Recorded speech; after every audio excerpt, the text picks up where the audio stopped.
राजस्थान के एक छोटे से गांव खाटू में आखिर ऐसा कौन सा रहस्य छुपा है जिसके कारण हर साल करोड़ों लोग केवल एक कटे हुए सिर के दर्शन करने यहां खींचे चले आते हैं? और क्या सच में वह सिर किसी देवता का नहीं बल्कि एक ऐसे वीर योद्धा का है जिसने युद्ध में जाने से पहले ही अपना सिर दान कर दिया था और फिर भी बिना शरीर के पूरी महाभारत के संघर्ष और रहस्य को देखता रहा? यही सिर आज खाटू धाम में भगवान के रूप में पूजित है। यह कोई साधारण देवता की कहानी नहीं है। यह कहानी है बारबरीक की, घटोत्कच के पुत्र की, एक ऐसे वीर की जिसे स्वयं श्री कृष्ण ने कलयुग का भगवान घोषित किया था। लेकिन सवाल यह है, बर्बरीक ने ऐसा क्या किया कि कृष्ण को उसका सिर मांगना पड़ा? क्या सच में खाटू श्याम वही बारबरीक हैं? और उसके साथ ही सबसे बड़ा रहस्य, इतना महान वीर, महाभारत के हर संघर्ष का साक्षी, यह सिर आखिर खाटू धाम तक पहुंचा कैसे? क्या यह सिर्फ इतिहास की एक घटना है या इसके पीछे छुपा है कोई ऐसा राज जिसे समय भी पूरी तरह नहीं खोल पाया? इतनी अलौकिक घटनाओं के बीच खाटू श्याम का यह अद्भुत मंदिर आखिर किसने बनवाया था और क्यों? क्या यह सिर्फ भक्ति का स्थान है या किसी गहरे रहस्य को छुपाने के लिए बनाई गई एक दिव्य संरचना? और क्या आप जानते हैं, खाटू श्याम की मूर्ति में कभी कभी अचानक रंग बदलने लगते हैं, कभी नीला, कभी पीला और कई बार गहरा काला। क्या यह केवल आंखों का भ्रम है या वही अदृश्य शक्ति का संकेत जो लाखों भक्तों की अधूरी मनोकामनाओं को सच करती है? साथ ही में मंदिर के बिल्कुल पास है श्याम कुंड, एक ऐसा स्थान जिसके बारे में कहा जाता है कि यहां नहाते ही इंसान के छुपे हुए पाप अपने आप सामने आ जाते हैं। लोग मानते हैं कि इस कुंड का जल सिर्फ शरीर नहीं, मन के भीतर छिपे सच को भी उजागर कर देता है। लेकिन कैसे? क्या वाकई इस जल में कोई ऐसी अदृश्य शक्ति है जो इंसान के कर्मों का राज खोल देती है? या फिर यह भी खाटू श्याम की उन अनोखी लीलाओं में से एक है जिसे आज तक कोई समझ नहीं पाया? और इससे भी बड़ा एक और रहस्य है, वो 13 सीढ़ियां। कहते हैं ये सिर्फ मंदिर की सीढ़ियां नहीं बल्कि हर कदम किसी छुपे अर्थ की ओर इशारा करता है। कुछ कहते हैं कि जब कोई भक्त इन सीढ़ियों को पार करता है तो उसके मन की सच्ची इच्छा भी परीक्षा से गुजरती है। लेकिन इन 13 सीढ़ियों का असली राज क्या है, यह अब तक एक ऐसा रहस्य है जिसे कोई पूरी तरह समझ नहीं पाया। इन सब रहस्यों के बीच एक ऐसा रहस्य है जो लोगों को सचमुच चौंका देता है। साल 2020 में खाटू श्याम मंदिर की सालाना आमदनी करीब 12.5 करोड़ थी, लेकिन अचानक साल 2023 में यह बढ़कर लगभग 250 करोड़ तक पहुंच गई। आखिर ऐसा कैसे हुआ? क्या वजह थी इस जबरदस्त बढ़ोतरी की? क्या यह सिर्फ बढ़ती श्रद्धा का परिणाम है या खाटू धाम में कुछ ऐसा घट रहा है जिसे आंकड़े भी छुपा नहीं पा रहे? क्योंकि जैसे जैसे भक्तों की संख्या बढ़ रही है वैसे वैसे मंदिर से जुड़ी रहस्यमयी घटनाएं भी बढ़ती जा रही हैं, मानो कोई अदृश्य शक्ति हर वर्ष अपनी मौजूदगी और स्पष्ट कर रही हो। इतने सारे रहस्यों, चमत्कारों और अनसुलझे सवालों के बीच एक बात साफ है, खाटू में सिर्फ एक मंदिर नहीं खड़ा। यहां इतिहास, आस्था और महाभारत का सबसे अनोखा अध्याय अब भी सांस ले रहा है।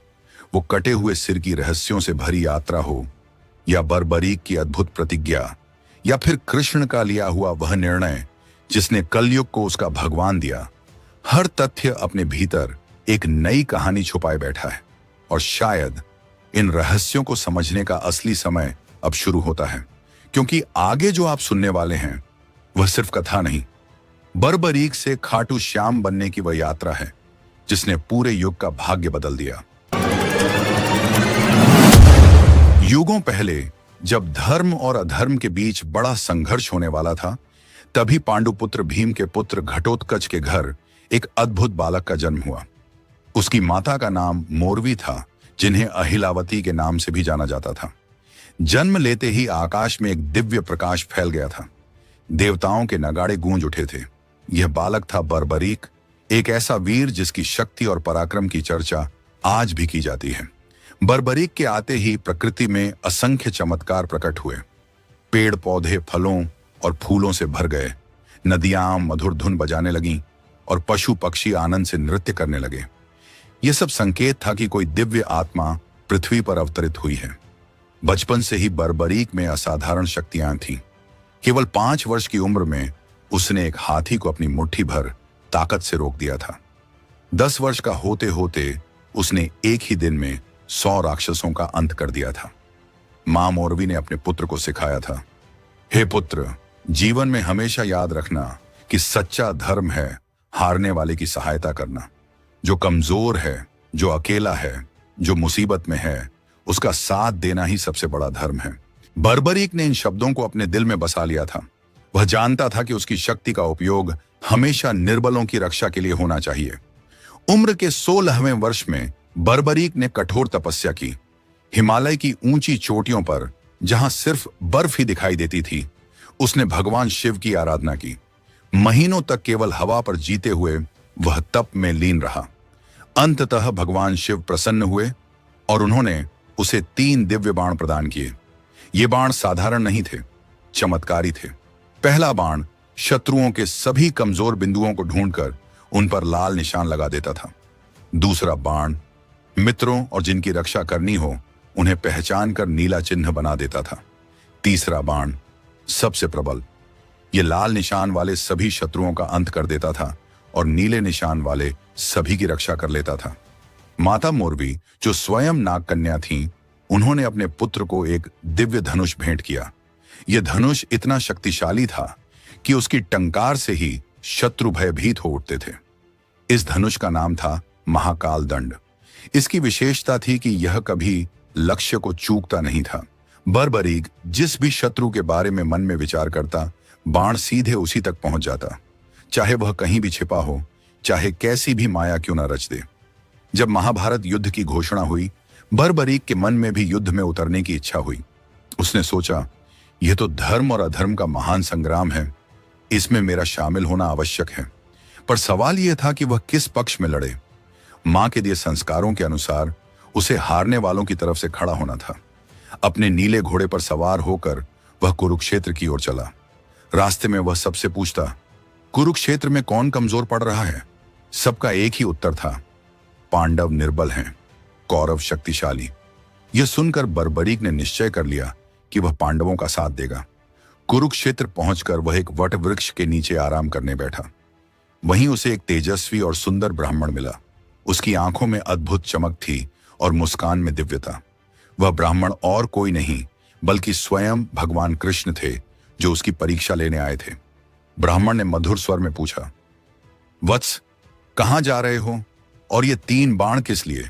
क्या सच में तुम केवल 3 बाणों से पूरा युद्ध जीत सकते हो? बर्बरीक ने विनम्रता से उत्तर दिया, हे ब्राह्मण देव, ये साधारण बाण नहीं है। एक बाण शत्रुओं को चिन्हित करता है, दूसरा मित्रों को, और तीसरा सभी शत्रुओं का अंत कर देता है। यदि चाहूं तो एक ही बाण से पूरी पृथ्वी को छेद सकता हूं। ब्राह्मण मुस्कुराए, वत्स, ये कैसे संभव है? मुझे अपनी शक्ति दिखाओ।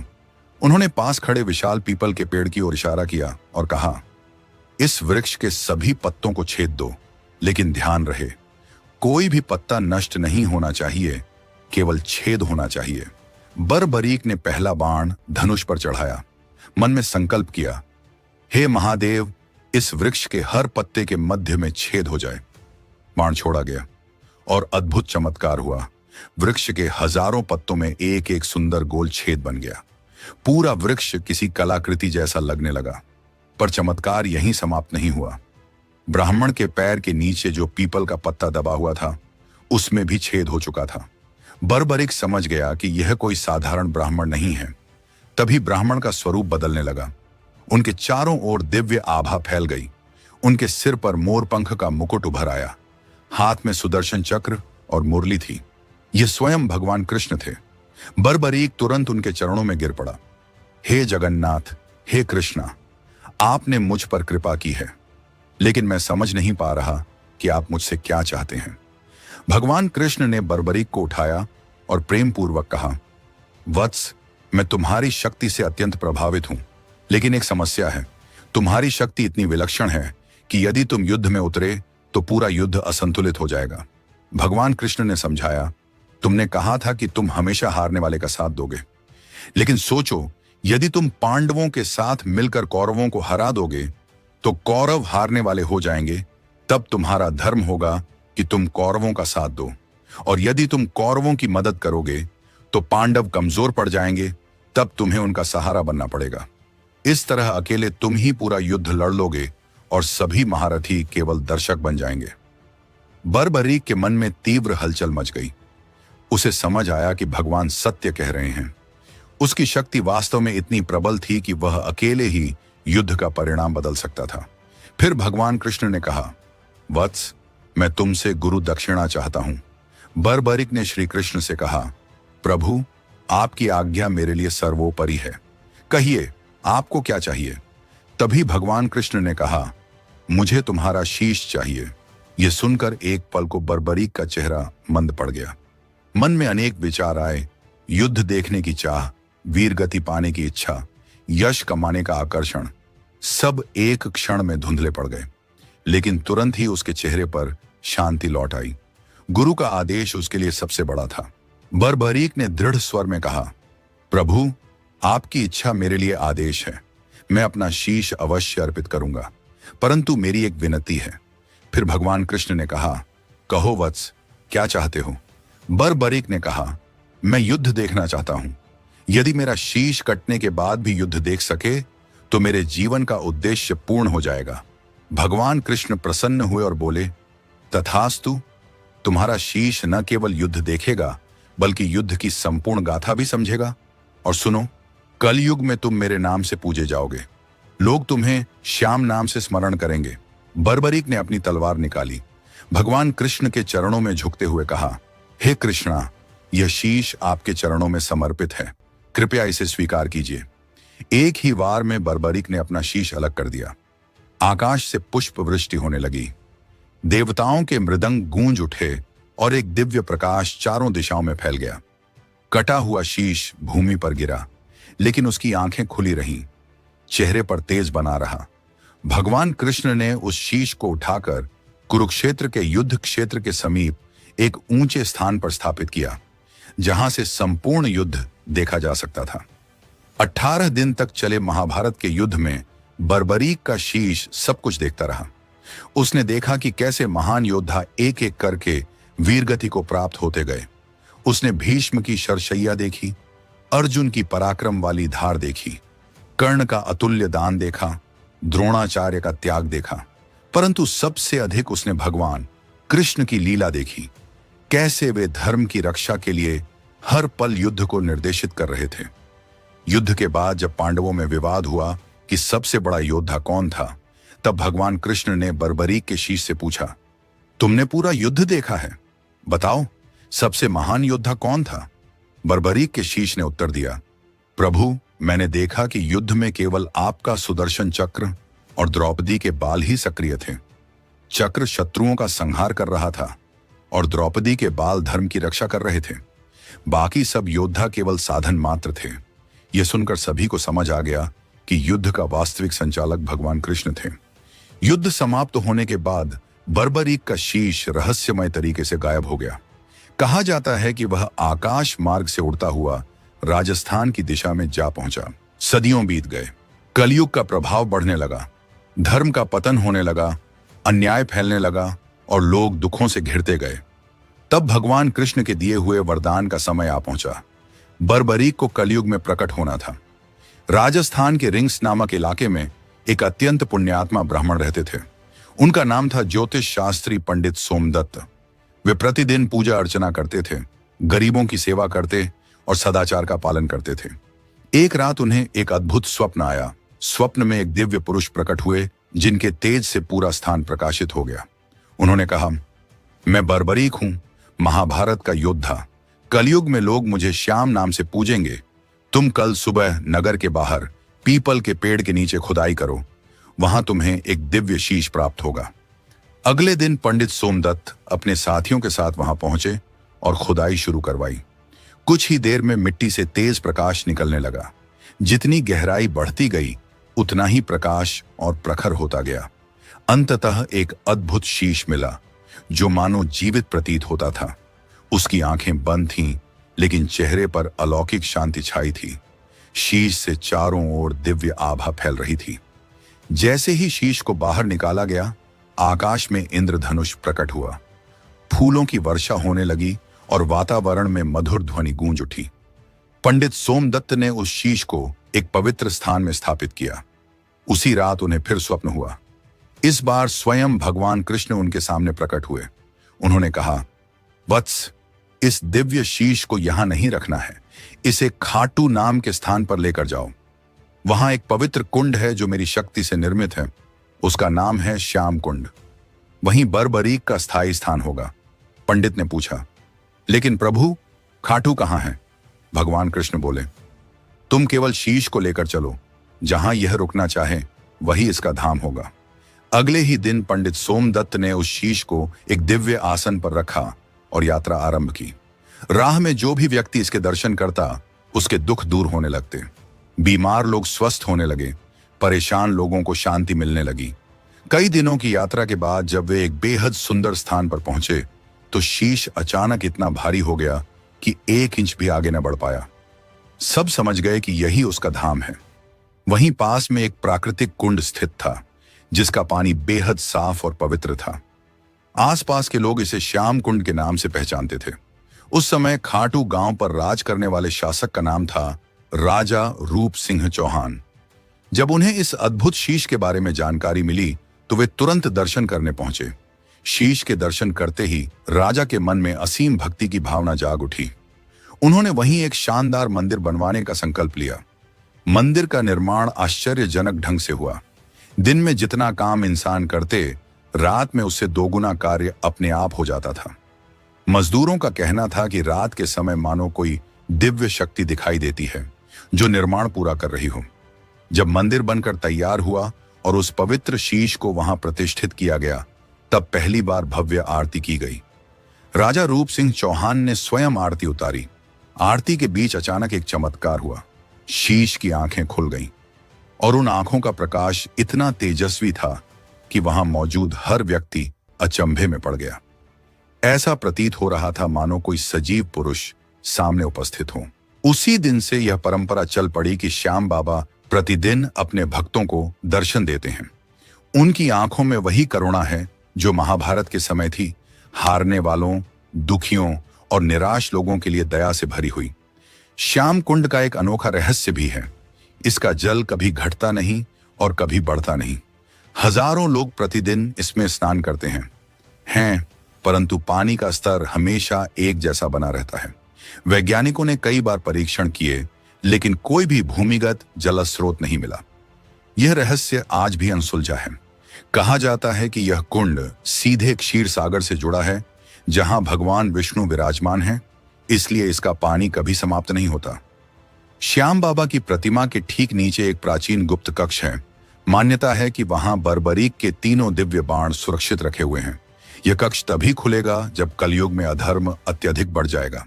जब पाप अपने चरम पर पहुंचेगा, तब यह कक्ष खुलेगा और श्याम बाबा अपने दिव्य बाणों के साथ धर्म की रक्षा के लिए प्रकट होंगे।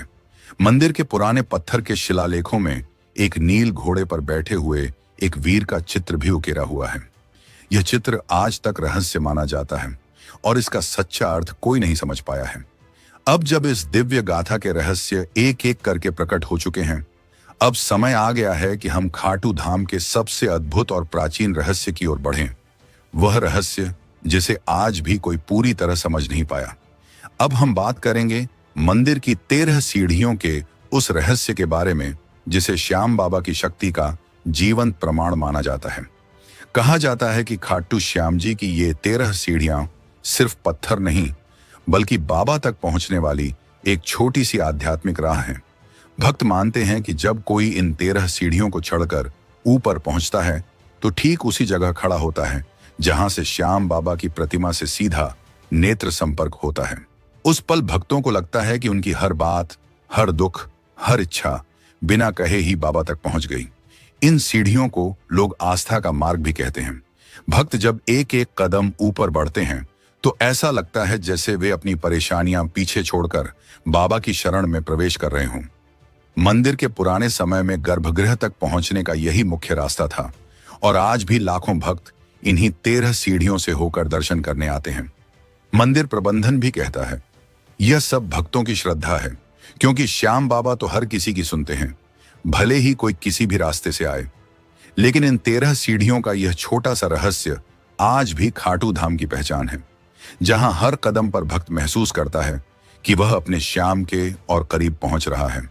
अब हम बात करेंगे खाटू श्याम बाबा की प्रतिमा में छिपे उन अनकहे रहस्यों की, जिनके बारे में शायद बहुत कम लोगों को पता है।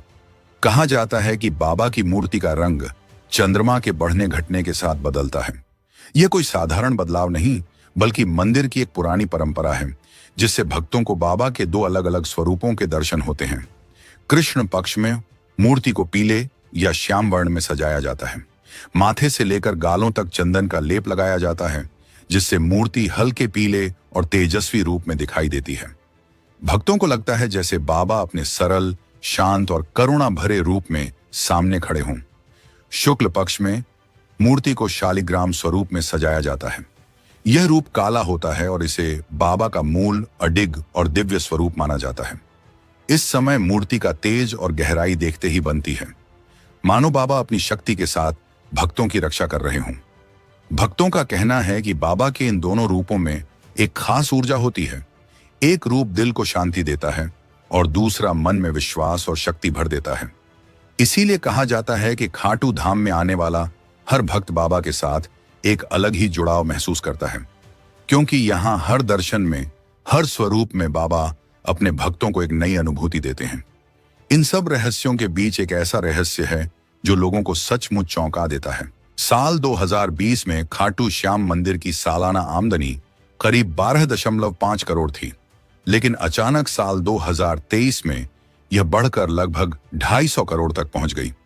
आखिर ऐसा कैसे हुआ? क्या वजह थी इस जबरदस्त बढ़ोतरी की? तो चलिए अब हम इस नए रहस्य को भी करीब से समझने की कोशिश करते हैं। जैसे जैसे समय आगे बढ़ा, खाटू श्याम जी की महिमा चारों दिशाओं में फैलती गई। कोई नहीं समझ पाया कि अचानक बाबा की लोकप्रियता इतनी तेजी से कैसे बढ़ गई। पर भक्त कहते हैं, जब समय आता है तो खुद श्याम बाबा अपने भक्तों को अपनी ओर खींच लेते हैं।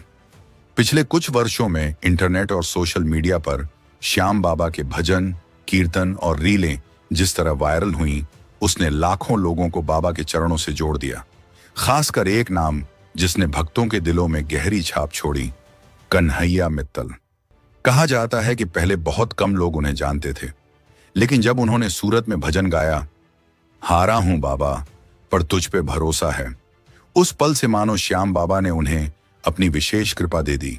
उनकी आवाज, उनकी भक्ति और उनका भावुक अंदाज लाखों लोगों के दिलों को छू गया। उन्होंने भजनों को नई धुनों, नई बीट्स और सरल लाइनों में पिरोया, ताकि हर उम्र का भक्त आसानी से श्याम जी से जुड़ सके। उनके पीछे पीछे देश के कई बड़े गायक भी बाबा के भजन गाने लगे। हर तरफ सिर्फ एक ही नाम गूंजने लगा, खाटू के श्याम। धीरे धीरे यह भक्ति लहर इतनी बढ़ी कि बाबा के दरबार में आने वाले भक्तों की संख्या हर महीने बढ़ने लगी। खास बात यह है कि अब युवाओं का आकर्षण सबसे अधिक दिखता है। उनके लिए श्याम बाबा सिर्फ एक देवता नहीं, बल्कि एक ऐसे सहारा बन गए हैं जो हारे को भी उठाकर खड़ा कर देते हैं। आज खाटू धाम उत्तर भारत के सबसे तेजी से बढ़ते हुए धार्मिक स्थलों में से एक है। हर सप्ताह लाखों भक्त दर्शन करने आते हैं और सालाना लखी मेले में तो भीड़ का कोई अंत ही नहीं रहता, जैसे पूरा संसार बाबा की शरण में उमड़ आया हो। और इन सब के बीच सबसे सुंदर बात यह है, भक्तों का विश्वास। लोग मानते हैं कि बाबा ने ही समय आने पर अपने नाम को फैलाया, ताकि अधिक से अधिक लोग उनकी कृपा और करुणा का अनुभव कर सकें। श्याम बाबा कहते भी हैं, जो भी मेरे दरबार तक आता है खाली नहीं लौटता। आज खाटू धाम न केवल भारत बल्कि पूरी दुनिया के भक्तों के लिए एक पवित्र स्थान बन चुका है। यहाँ हर कदम, हर दर्शन, हर भजन और हर प्रार्थना हमें बाबा के और करीब ले जाता है। यही वजह है कि खाटू श्याम बाबा का नाम आज भी हर दिल में श्रद्धा और विश्वास के साथ गूंजता है। और इसीलिए कहा जाता है, जहां बाबा श्याम का नाम है, वहां आस्था, शक्ति और आशा हमेशा जीवित रहती है। खाटू श्याम हमारे समय के सबसे दिव्य मार्गदर्शक हमारे जीवन के हर क्षण में साथ हैं। उनके चरणों में श्रद्धा अर्पित करने वाला हर भक्त अनुभव करता है कि बाबा की ममता, उनकी शक्ति और उनका आशीर्वाद हमेशा हमारे साथ है। खाटू श्याम सिर्फ एक मंदिर नहीं, बल्कि विश्वास, भक्ति और आशा का अमूल्य प्रतीक है।